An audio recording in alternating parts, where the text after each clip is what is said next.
Ceci est un livre audio autogénéré par Google. Première partie. La RHETORIQUE, ou le pouvoir du discours. 1. Les avatars d'une démarche théorique. Il y a dans les Anti-mémoires de Malraux, 1972/9, un passage troublant. Vous confessez depuis combien de temps ? Une quinzaine d'années.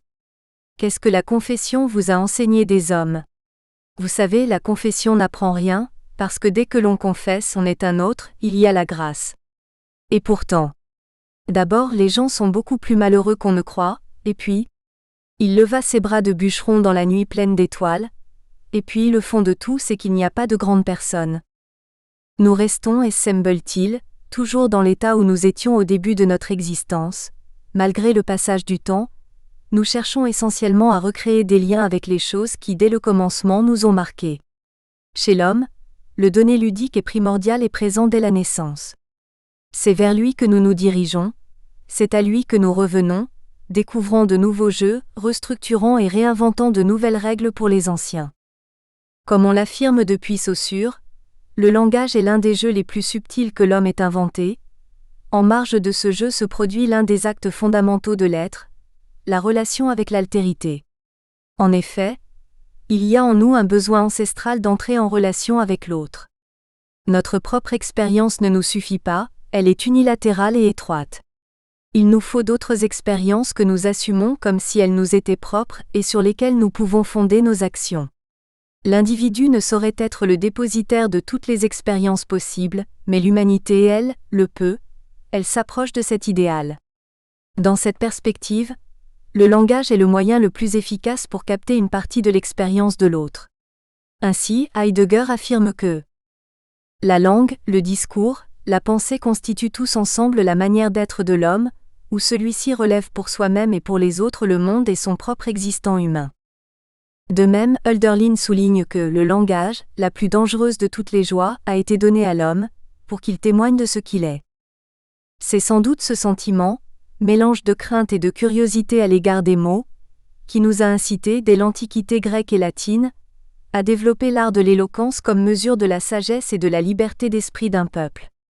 Bossuet précisera plus tard, l'éloquence ne doit être la compagne de la sagesse va devant en vraie maîtresse, l'éloquence n'a qu'à la suivre. L'Antiquité appliquait déjà le précepte de Bossuet. Elle valorisait l'art engagé de l'éloquence, une démarche pragmatique qui s'est concrétisée dans une pratique discursive, laissant à la postérité quelques illustres modèles, notamment celui de Démosthène chez les Grecs et de Cicéron chez les Romains. Platon a quant à lui fait un lien direct entre la puissance de cet art et deux concepts chers aux Grecs, la vérité et la moralité. Cette idée est également reprise au XVIIe siècle par Blaise Pascal. Dans l'éloquence doivent exister l'élément agréable et l'élément réel, mais il est nécessaire que l'élément agréable soit lui-même fondé sur la vérité. Au cours de sa longue existence, la rhétorique a connu des hauts et des bas. D'abord considérée comme un élément essentiel de la formation de tout bon citoyen, on lui a accordé une place d'honneur et on l'a vénérée sans retenue. Puis, assimilée à la tromperie et au sophisme, on l'a rejetée et elle est retombée dans l'anonymat. Au-delà des excès, toutefois, dans la prospérité comme dans l'adversité, un certain sens de l'équilibre et de la tempérance paraît l'avoir sauvée. La gloire, dont elle a parfois joui, ne semble pas l'avoir grisée outre mesure, pas plus que le déclin ne l'a fait sombrer dans le désespoir. De tout temps, la rhétorique s'est révélée plus ou moins discrètement, comme l'analyse minutieuse et impartiale de la force du mot bien dit et de son impact sur l'altérité. Les signaux qu'elle a lancés, parfois de véritables cris de détresse, ont été reçus de diverses façons. Cependant, les réactions qu'elle a suscitées laissent entendre que la réalité cognitive qu'elle cherche à exprimer a été prise en considération. Assimilée, en vertu de certains aspects de sa problématique, à diverses disciplines, à l'époque moderne par exemple, une importante partie de sa problématique relevait de la grammaire. La rhétorique a néanmoins connu une certaine continuité, gardant intact le noyau dur de son domaine et suscitant toujours l'intérêt des chercheurs. Dans la dernière moitié du XXe siècle, la rhétorique a connu un nouvel essor.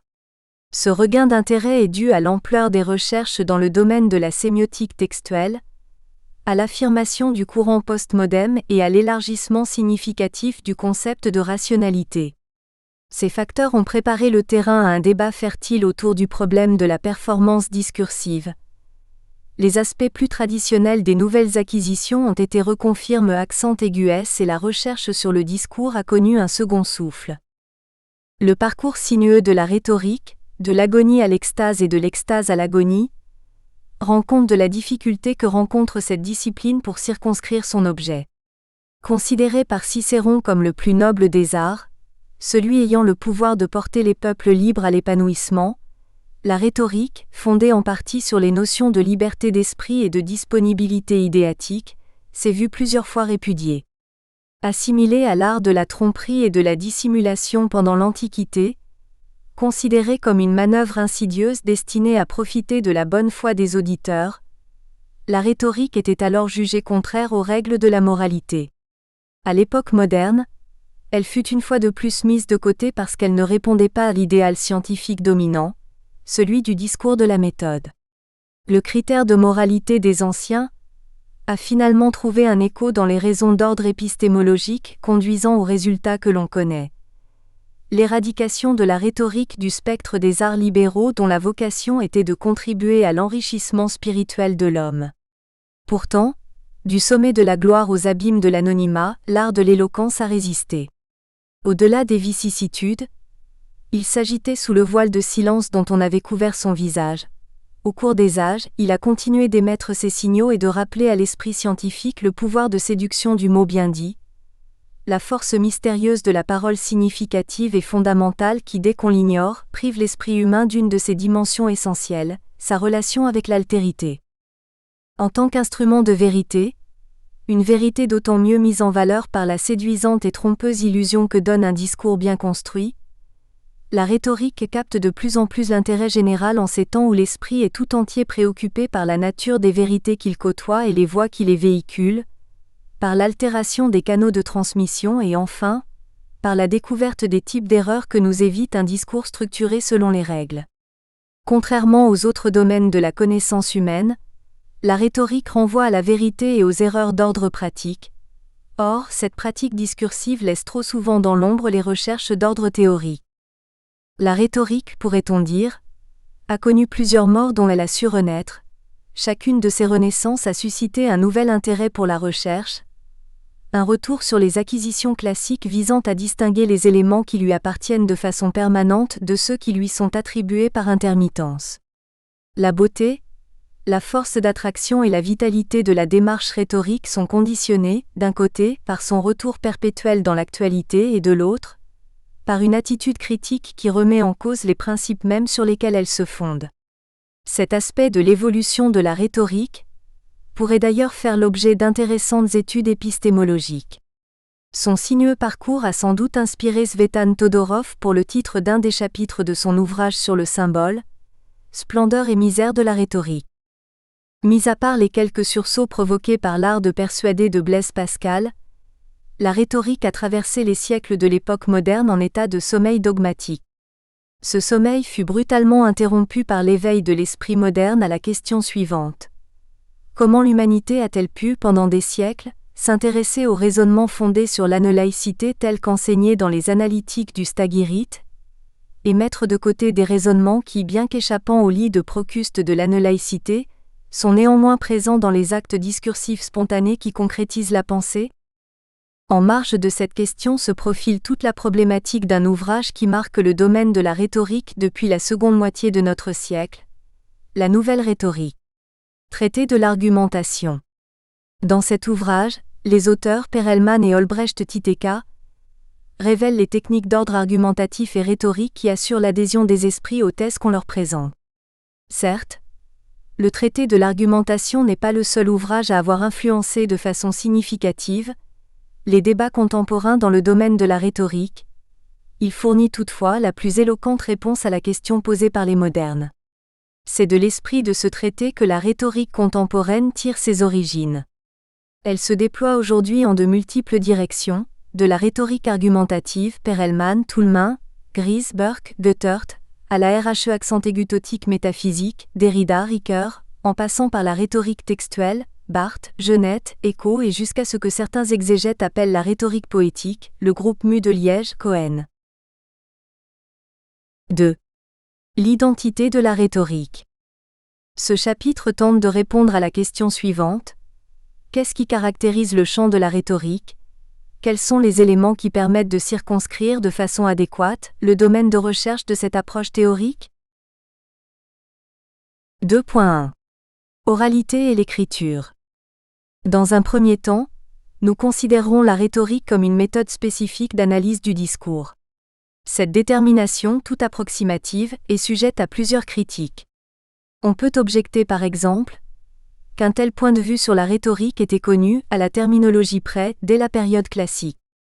La remarque est juste mais demande à être complétée. Pendant cette période, l'analyse rhétorique du discours se limitait à la parole prise en public, à celle qui plus précisément utilisait les artifices de style, marque rhétorique par excellence, d'où le sens antique de la rhétorique comme ars benedicendi. Dans sa nouvelle version, nous accordons au concept de discours une extension plus vaste qui couvre toutes les formes de manifestation de l'être humain par le langage, dont celle de l'écriture. Or, la période traditionnelle de la rhétorique a négligé cet aspect du discours. Henri Joly, 1974/111, souligne d'ailleurs cette dévalorisation de l'écriture par rapport à la parole, les deux manières d'être de l'homme. Dans le Phèdre de Platon, il explique cette hiérarchisation en partie au moins par l'avantage chronologique de l'oral sur l'écrit. Pour les anciens, l'écriture se situe hors du domaine de préoccupation de la rhétorique parce qu'elle masque l'élément essentiel de l'art oratoire classique, l'adéquation à l'auditoire auquel elle s'adresse. La rhétorique cicéronienne porte essentiellement sur le discours oral. Quintilien n'a recours à l'écrit que comme modèle de travail ou illustration didactique pour ses élèves. Platon ne s'intéressera au problème de l'écriture, 274 à 279b, qu'après avoir étudié la rhétorique comme art de la parole, 259e-266c. Écarter l'écrit de l'analyse du discours constitue une altération aussi grave qu'injustifiée. Si la pratique sociale et culturelle de l'Antiquité était exclusivement fondée sur l'oral, la culture moderne repose sur le mythe du livre et de la lecture. On ne peut ignorer ces paradigmes dans l'ensemble des analyses qui portent sur la compréhension du discours. Le rôle et les fonctions de l'écriture, dans notre siècle, témoignent même d'une utilisation à la hausse de ce type de discours, plus facile à analyser d'ailleurs, du point de vue structurel et esthétique, que le discours oral. C'est probablement la raison pour laquelle les recherches développées dans le cadre de la nouvelle rhétorique associent leurs présupposés méthodologiques au principe de l'apostériorisme. La mise en évidence des règles et des techniques favorables à l'adhésion de l'auditoire se réalise par l'intermédiaire de l'analyse de discours modèles qui relèvent des domaines de la philosophie, du droit et de la politique. À partir de ces écrits, les chercheurs tentent de mettre en lumière les cadres généraux de l'argumentation et du discours persuasif, convaincus qu'ils sont que les mêmes techniques discursives et argumentatives sont utilisées aussi bien dans le discours académique que dans le discours ordinaire. La récupération de l'écriture dans l'ensemble des études sur le discours a permis d'élargir le concept de rhétorique et de l'étendre à d'autres domaines. Toutefois, il ne couvre pas entièrement le champ de l'analyse discursive. Il faut encore lui adjoindre des principes plus généraux et unificateurs tels que ceux fournis par la sémiologie contemporaine. En effet, d'importantes études réalisées dans le cadre de la sémiologie et de la sémiotique textuelle se développent parallèlement à la rhétorique. On doit pouvoir englober, dans l'ensemble des études sur le discours, tous les systèmes de signes ayant une fonction signalétique et communicative permettant aux individus de produire un effet persuasif sur les autres. L'inclusion de la sémiologie contemporaine dans l'ensemble des études sur le discours est justifiée, renforcée même, par l'émergence de rhétoriques spécialisées qui vont au-delà de l'espace linguistique auquel est liée de façon privilégiée la rhétorique, mentionnons par exemple, la rhétorique gestuelle, la rhétorique du paysage et la rhétorique du silence. Bien que certaines de ces rhétoriques soient qualifiées de façon métaphorique, l'extension du concept de discours demeure valable. D'ailleurs, quelques-unes de ces rhétoriques, maintenant organisées en champs spécialisés, ont déjà été prises en compte par la rhétorique traditionnelle, qui les considérait comme des annexes capables de renforcer l'effet persuasif de la parole. Ainsi, des indications qui relèvent de la gestuelle, de la mimique et de l'attitude de l'orateur se retrouvent chez Cicéron, Quintilien et même chez Aristote. Le mot ne suffit pas toujours, c'est pourquoi il est accompagné par des formes moins orthodoxes de discours. Dans les recherches que nous menons, nous adoptons cette conception élargie du discours qui englobe, d'une part, l'oralité, matière discursive par excellence de la rhétorique, et d'autre part, l'écriture, matière privilégiée des civilisations modernes et contemporaines, dominée par l'invention de Gutenberg. À ces formes, s'en ajoutent d'autres encore qui dépassent le cadre de la rhétorique classique et constituent, en fonction de contextes spécifiques, des expressions particulières du rapport à l'altérité. Toutefois, l'objet privilégié de nos analyses discursives demeure les productions orales et écrites. 2.2.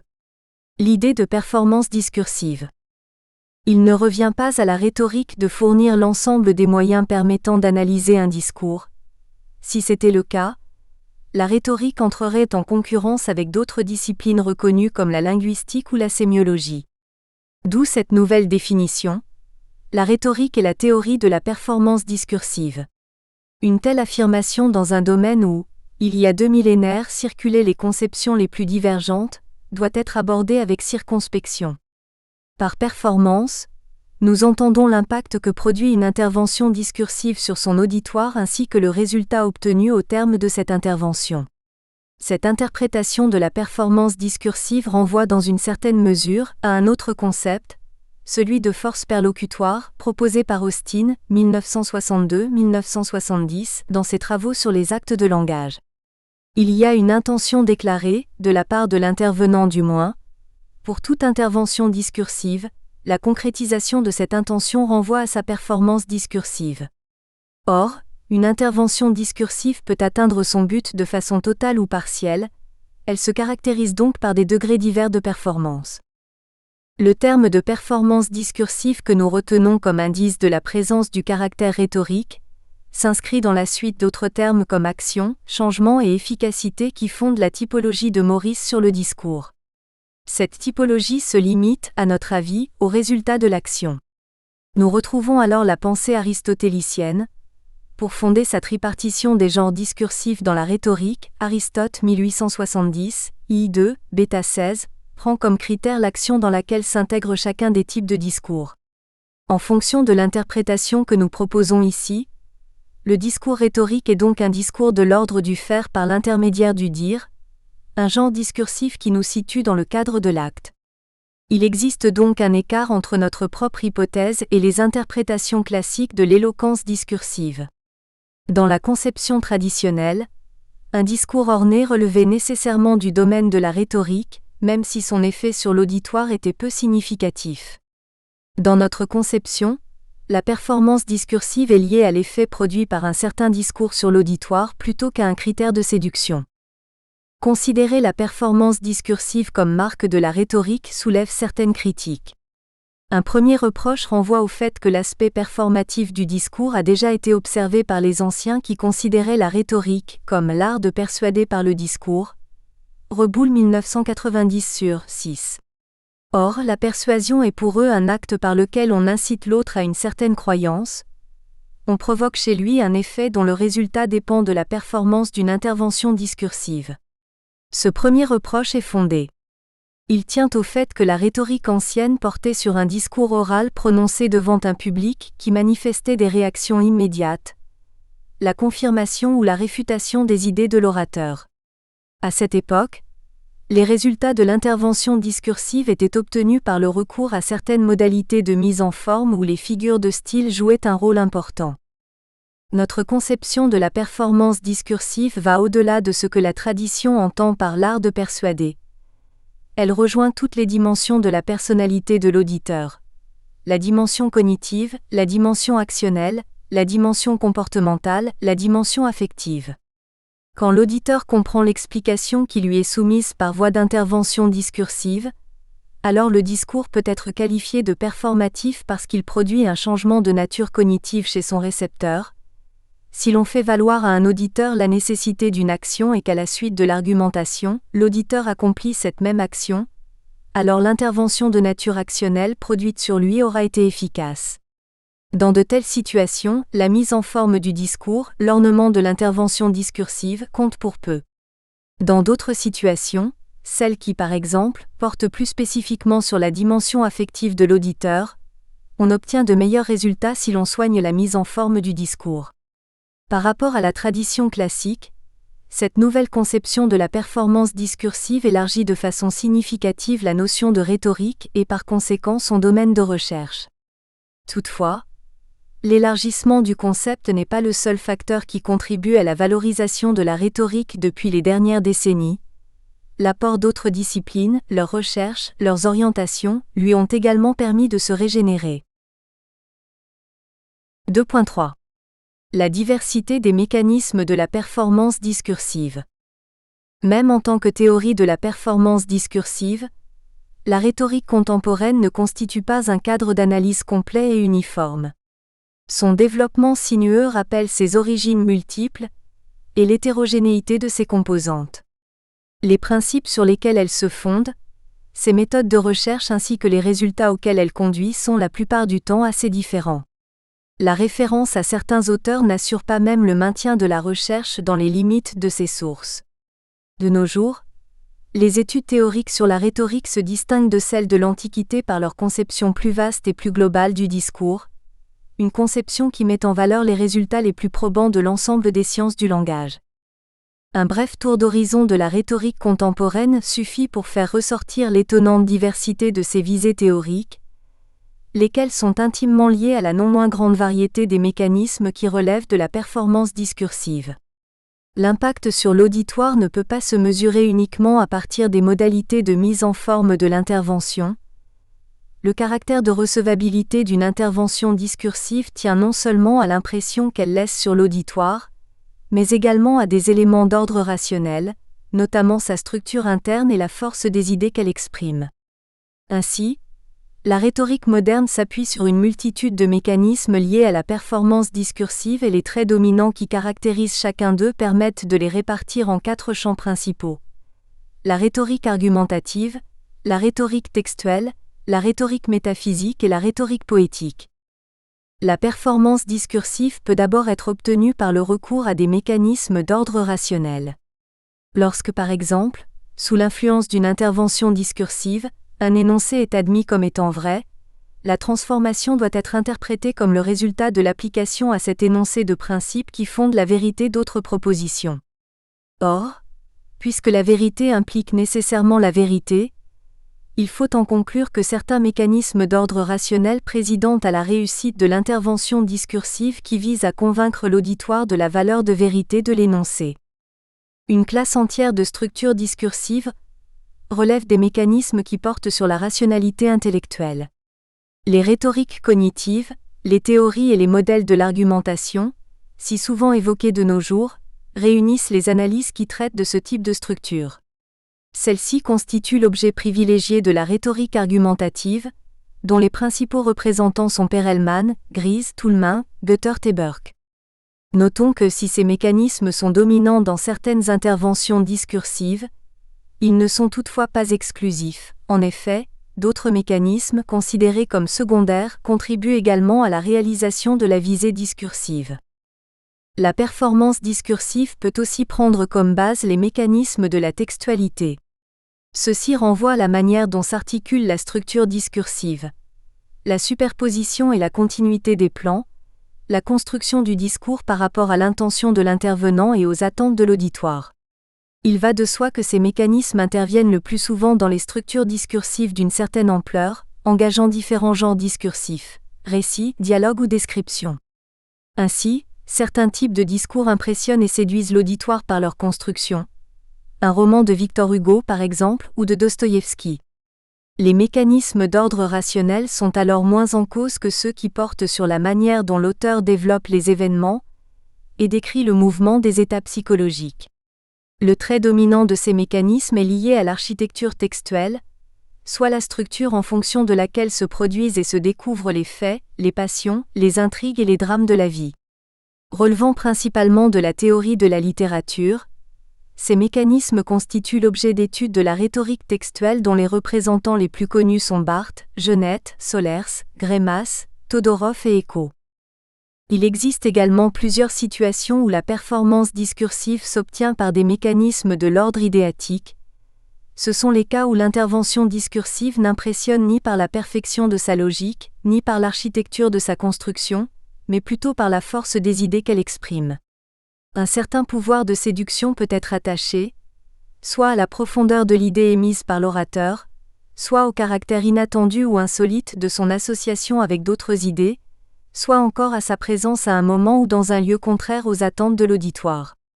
Ainsi, l'écriture de Kant dans la critique de la raison pure de même que celle de Hegel dans la science de la logique impressionne par la profondeur des idées qui y sont émises et par les analyses auxquelles elles donnent lieu. Or, la structure de ces œuvres ne soulève pas les passions et le style demeure hermétique, même pour un public avisé. Dans ces deux cas, c'est le développement idéatique qui assure la performance discursive, domaine de recherche privilégié de la rhétorique métaphysique, principalement représentée par Derrida, Foucault et Ricoeur. Enfin, le dernier type de mécanisme consiste en ce que les rhétoriciens de l'Antiquité plaçaient au premier rang de l'analyse de la performance discursive. Les mécanismes quoi relèvent du style et de la forme d'expression des interventions discursives. La mise en scène du discours a une influence considérable sur l'auditoire, parce qu'elle peut provoquer l'admiration et l'enchantement. Dans cette perspective, l'expression ars benedicendi qui qualifiait la rhétorique prend tout son sens. La beauté du discours a longtemps été interprétée comme un signe de respect envers l'auditoire. Ainsi, les discours de Cicéron séduisent davantage par leur forme que par la rigueur de leur argumentation déductive.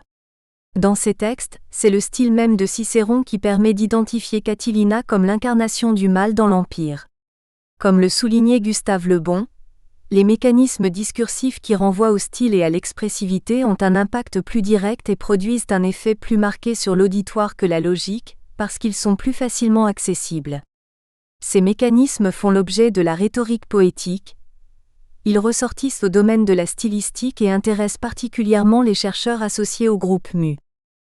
Une dernière remarque quant à l'analyse des mécanismes de la performance discursive. La classification proposée ici repose sur les traits dominants de chacun de ces mécanismes. Les mécanismes d'ordre logique, idéatique, textuel et stylistique. La majorité des discours contiennent des formes relevant de tous ces mécanismes. Toutefois, l'un d'entre eux est généralement dominant dans une intervention discursive donnée. Il peut arriver dans certains discours que plus d'un mécanisme soit dominant. Ainsi, les écrits de Heidegger impressionnent aussi bien par les idées qui sont émises que par la forme de l'écriture. L'éthique de Spinoza s'impose à l'auditoire aussi bien par sa structure déductive que par le caractère insolite de ses idées. Par conséquent, notre classement n'est ni exhaustif ni exclusif. En fonction des traits dominants, 4 orientations principales de la rhétorique contemporaine ont été établies. La rhétorique argumentative, la rhétorique textuelle, la rhétorique métaphysique et la rhétorique poétique. Chacune d'entre elles fera l'objet d'une analyse particulière au chapitre 4. En conclusion, rappelons que du point de vue conceptuel, nous travaillons dans un cadre élargi, constitué par le discours considéré sous son aspect performatif. La performance est, pour nous, une condition essentielle pour la caractérisation de la démarche rhétorique. Notre intention est de soumettre à l'analyse les mécanismes fondateurs du discours performatif, afin de mieux cerner les enjeux de la rhétorique contemporaine. 3. La résurgence de la rhétorique. On assiste sans doute présentement à l'un des revirements les plus significatifs de l'évolution de la rhétorique. Les recherches en ce domaine n'ont jamais été si nombreuses ni si variées. Sa présence dans les actions quotidiennes de l'homme n'a jamais été aussi remarquée. La résurgence actuelle, dont les causes seront analysées dans la suite de ce chapitre, est le résultat d'une intéressante conjoncture de faits qui renvoie à des éléments structuraux aussi bien théoriques que pratiques. La théorie de la performance discursive s'est édifiée sur la base de notions théoriques développées au siècle dernier, et il est à souhaiter que l'intérêt des chercheurs pour cette discipline se maintiendra. Le développement de certains domaines pratiques, la publicité par exemple, a remis au goût du jour les règles générales de la rhétorique. Dans le cadre de nos propres analyses, nous nous intéresserons aux prémices théoriques sur lesquelles se fonde la rhétorique contemporaine, celles qui devraient lui assurer un destin favorable. 3.1. L'analyse sémiotique du discours. La résurgence de la rhétorique dans les recherches actuelles est en partie imputable aux essais d'analyse sémiotique du discours. En tant que théorie du signe, la sémiotique a pour objet, dans sa première phase du moins, les unités phrastiques et leur rapport entre eux et avec l'extérieur. Toutefois, l'essentiel de la démarche sémiotique, en tant que théorie générale des signes, ne se réduit pas à une analyse statique. Il lui faut encore révéler la fonction et la manifestation dynamique des unités discursives élémentaires et considérer le discours dans son intégralité. La première tentative de ce genre appartient à Charles W. Morris. Malgré l'intérêt qu'elle suscite, seulement quelques aspects de la démarche mauricienne sont pris en considération. Influencé par la psychologie behavioriste, principalement celle de Herbert Mead dont il a édité l'œuvre, Morris accomplit un pas important dans la compréhension du rôle du discours comme manifestation privilégiée de l'action humaine. Son analyse porte sur l'efficacité des actes discursifs dans le discours effectif. La relation avec la démarche rhétorique apparaît alors évidente puisque dans les interprétations classiques, le discours rhétorique était déjà considéré comme celui de l'efficacité. La théorie de ce discours, la rhétorique, portant précisément sur les règles d'accroissement de l'efficacité. Morris a sans doute été frappé par la diversité des spécialisations du langage. La prolifération en ce domaine paraît en effet illimitée. Autant de domaines de la cognition humaine, autant de types de discours. Rudolf Carnap, 1947-1961, et John L. Austin, 1962-1970, se sont penchés eux aussi sur les distinctions du langage. Cependant, la perspective proposée par Morris nous semble à la fois plus englobante et plus novatrice. Les concepts fondamentaux autour desquels tourne le modèle mauricien du discours sont d'inspiration behavioriste. Ils renvoient au comportement et à l'action. Par comportement, la conception behavioriste entend tout changement ayant lieu dans l'individu. Or, les actions... Nous espérons que vous avez apprécié cet aperçu. Pour continuer à écouter ce livre audio sur Google Play Livres, utilisez le lien dans la description de la vidéo.